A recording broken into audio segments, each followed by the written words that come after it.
भारत ने अब कोई एडवेंचर किया तो होलनाक जवाब देंगे। भारत को अपने तैयारों के मलबे और पाकिस्तान के तवील फासले तक मार करने वाले हथियार याद रखने चाहिए। ISPR के मुताबिक भारतीय बयानात जनूबी एशिया में अमनो इस्तेहकाम के लिए संगीन नताइज का पेश खैमा बन सकते हैं। मुस्तकबिल का तसादुम खित्ते में तबाहकुन और क़यामत खेज नताइज ला सकता है। पाकिस्तान लड़ाई को हर कोने तक लेकर जाने की सलाहियत रखता है। भारत के जुग्राफियाई तहफ़्फ़ुज़ का वहम इस बार तोड़ दिया जाएगा। पाकिस्तान ने जवाब का नया मामूल कायम कर दिया जो तेज, फैसलाकुन और तबाहकुन है। पाकिस्तान मिटा देने की बात का जवाब बाहमी मिटाने जैसा होगा। भारतीय कई दहाइयों से खित्ते में दहशतगर्दी फैला रहा है।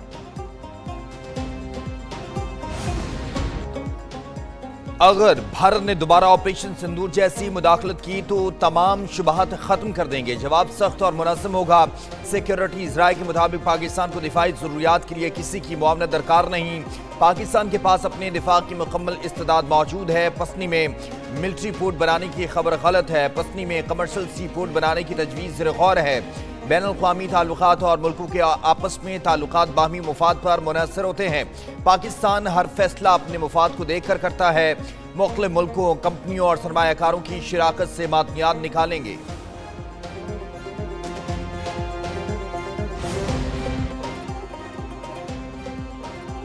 भारत इस दफा अपने तैयारों के मलबे में दफन होगा। वज़ीर दिफा ख्वाजा आसिफ का भारत को इंतबा। कहा, फैसला कुन शिकस्त के बाद स्कोर 6-0 रहा। दोबारा कोशिश की तो स्कोर पहले से कहीं बेहतर होगा। भारतीय फौजी और सियासी क़यादत के बयानात अपनी खाक में मिली साख को बहाल करने की नाकाम कोशिश कर रही हैं। बदतरीन शिकस्त के बाद मोदी और उसका टोला अपनी साख खो बैठा है। भारतीय लीडरशिप के बयानात से प्रेशर जाहिर हो रहा है। पाकिस्तान अल्लाह के नाम पर बनी रियासत है। हमारे मुहाफिज अल्लाह के सिपाही हैं। पाकिस्तान ने इसराइल को ना कभी तस्लीम किया, ना कर रहा है, ना ही करेगा। सिक्योरिटी इजराइल ने वाज़ेह कर दिया। कहा, अब्राहम अकॉर्ड तस्लीम करने या शामिल होने की कोई तजवीज़ ज़ेर गौर नहीं। रियासत और पाक अफवाज का इसराइल पर वही मौक़िफ़ है जो कायदे आज़म का था। फ़लस्तीन हमारी मोहब्बत और इसराइल नफरत है। फ़लस्तीन में नस्लकुशी हो रही है। अल्लाह करे नस्लकुशी रोकने की कोशिशें फ़लस्तीनी अवाम की रज़ामंदी से कामयाब हो जाएं। 9 मई में मुलव्वस किसी किरदार से डील हो रही है, ना ही ढील दी जा रही है। किसी से मुज़ाकरात करना फ़ौज का नहीं, सियासी क़ुव्वतों का काम है। वज़ीर आज़म शहबाज शरीफ 2 रोज़ा सरकारी दौरे पर मलेशिया रवाना। नायब वज़ीर आज़म इसहाक़ डार, वफ़ाक़ी वज़रा और आला सरकारी हुकाम भी हमरा। वज़ीर आज़म शहबाज शरीफ की मलेशियन हम मनसब से 2 तरफ़ा मुलाकात शेड्यूल। मुलाकात में इलाक़ाई व आलमी उमूर पर तबादला ख्याल होगा। दोनों ममालिक में मुतअद्दिद मुआहिदों और मुफ़ाहमती याददाश्तों पर दस्तखत मुतवक्किल। 2 तरफ़ा मुआहिदों से मौजूदा और नए शोबों में ताउन को मज़ीद वुसअत मिलेगी।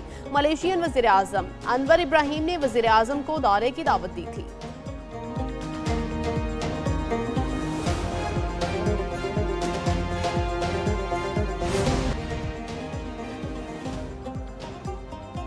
पाकिस्तान इसराइली काबिज फोर्सेस के हाथों गिरफ्तार पाकिस्तानियों की रिहाई के लिए मुतहर्रिक हो गया। तर्जुमान दफ्तर खारजा के मुताबिक साबिक सेनेटर मुश्ताक अहमद इसराइली हिरासत में महफूज और खैरियत से हैं। साबिक सेनेटर मुश्ताक अहमद को अदालत में पेश किया जाएगा। अदालती पेशी के बाद मुल्क बदरी के अहकाम मुतवक्के हैं। वतन वापसी का अमल तेजी से मुकम्मल किया जा रहा है। पहले उतरने वाले पाकिस्तानी शहरियों की बाहिफाजत वापसी मुमकिन बनाई जा चुकी है। पाकिस्तान अपने बैनुल-अक़वामी शराकतदारों के साथ राब्ते में है।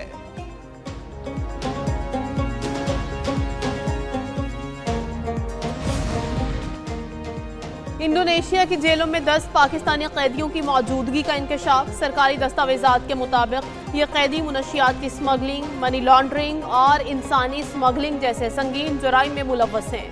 दस्तावेजात के मुताबिक 10 में से 2 पाकिस्तानी कैदियों को सजाए मौत सुनाई जा चुकी है, जबकि 5 कैदी अपने केसेस में सजा के मुंतजर हैं। मुनशियात स्मगलिंग के इल्जाम में मोहम्मद रफीक को 17 साल कैद और फाइक अख्तर और गुलजार शहबाज को 20-20 साल कैद की सजा दी गई है। मोहम्मद रियाज और बशीर अहमद को सजाए मौत सुनाई गई है। ताहम बशीर अहमद की अपील पर फैसला आना बाकी है। वज़ारत खारजा का कहना है कि पाकिस्तानी कैदियों की वापसी के लिए इंडोनेशियाई हुकूमत से बातचीत जारी है। वज़ीर आला पंजाब की ज़ेर सदारत 3 घंटे तवील वीडियो लिंक इजलास। हर जिले में इलेक्ट्रो बस स्टॉप पर मखसूस बस स्टैंड कायम करने की हिदायत कर दी गई। महकमे ज़राअत को सरकारी अराज़ी पर बेहतरीन बीज फ्राहम करने का हुक्म दिया गया। आवारा कुत्तों के काटने के बढ़ते वाकयात पर मरियम नवाज का इज़हार बरहमी, कहा आवारा कुत्तों के काटने के वाकयात नाकाबिले बर्दाश्त हैं। सरकारी स्कूलों के बाहर ज़ेब्रा क्रॉसिंग और रफ्तार कम करने वाले बोर्ड्स नस्ब करने की हिदायत कर दी गई। सफाई के लिए दरकार वर्कर्स की फौरी भर्ती की मंजूरी दे दी गई। अस्पतालों में मुफ्त अद्वियात की फराहमी यकीनी बनाने और करप्ट अनासर पर नजर रखने की हिदायत कर दी गई है। पंजाब भर में रोटी के सरकारी नर्ख पर सख्ती से अमल दरामद की हिदायत कर दी गई।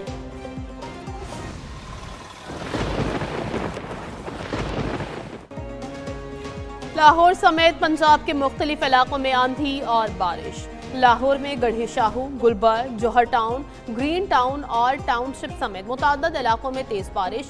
खोशाब, सरगोधा, चन्योट, टोबा टेक्सिंग, शेखुपुरा, कमालिया, पाकपतन, भलवाल और मुरीदके में बादल बरस पड़े।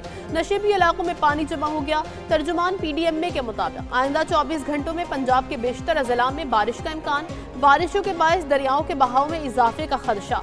आज से 7 अक्टूबर के दौरान दरियाए चनाब में पानी की सतह में इजाफे का इम्कान है।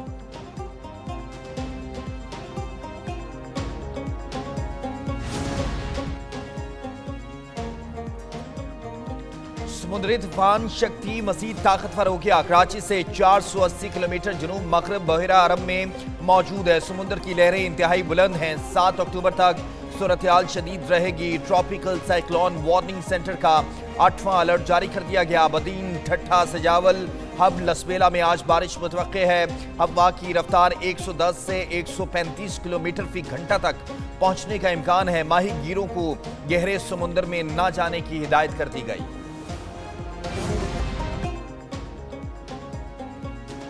मुस्तकबिल के मामार को सलाम। पाकिस्तान समेत दुनिया भर में असातिज़ा का आलमी दिन आज मनाया जा रहा है। ये दिन मनाने का मकसद असातिज़ा को खराज तहसीन पेश करना है।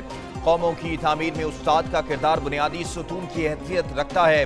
सदर पाकिस्तान आसिफ अली जरदारी का असातिज़ा के आलमी दिन के मौके पर पैगाम, कहा कौमों की तालीम और तरबियत में असातिज़ा का कलीदी किरदार है। तदरीस महज पेशा नहीं बल्कि मुक़द्दस फरीज़ा है। वज़ीर आज़म शहबाज शरीफ ने कहा असातिज़ा के लिए दिन मुक़द्दस करना उनकी खिदमात का एतराफ़ है। मुआशरे का फ़र्ज़ है असातिज़ा की इज़्ज़त हो, तकरीम में कमी ना हो। पाकिस्तान समेत दुनिया भर में 7 अक्टूबर को साल का पहला सुपर मून नजर आएगा। स्पार्को के मुताबिक सुपर मून पाकिस्तान में 7 अक्टूबर को रात 8:47 पर तुलू होगा। साल का सबसे रोशन सुपर मून नवंबर में होगा। माहिरीन फल्कियात के मुताबिक सुपर मून उस वक्त जाहिर होता है जब चांद जमीन के करीब तरीन फासले पर होता है, जिससे वो आम अय्याम के मुकाबले में ज्यादा बड़ा और रोशन दिखाई देता है। 7 अक्टूबर को चांद तकरीबन 14% बड़ा और 30% ज्यादा रोशन नजर आएगा। कौमी क्रिकेट टीम के रुकन इब्रार अहमद रिश्ते-ए-इज़्दिवाज में मुंसलिक हो गए। इब्रार अहमद के शादी हॉल पहुंचने पर दोस्तों का ढोल की थाप पर रक्स। वलीमे की तकरीब 6 अक्टूबर को शेड्यूल है। दावत वलीमा के बाद इब्रार अहमद टेस्ट सीरीज के लिए कैंप को ज्वाइन करेंगे।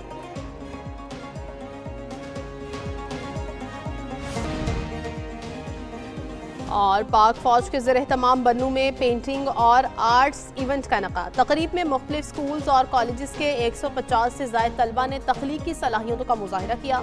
रंगारंग तकरीब में पाक फौज के मकामी अफसरान की खुसूसी शिरकत। तलबा ने खूबसूरत पेंटिंग्स, दिलकश फनपारों और तख्लीकी सलाहियतों से हाज़रीन का दिल जीत लिया। मेहमान खुसूसी ने नुमाया कारकर्दगी दिखाने वाले तलबा में इनामात तकसीम किए। बन्नू के अवाम ने तकरीब के कामयाब इनेकाद पर पाक फौज का भरपूर शुक्रिया अदा किया।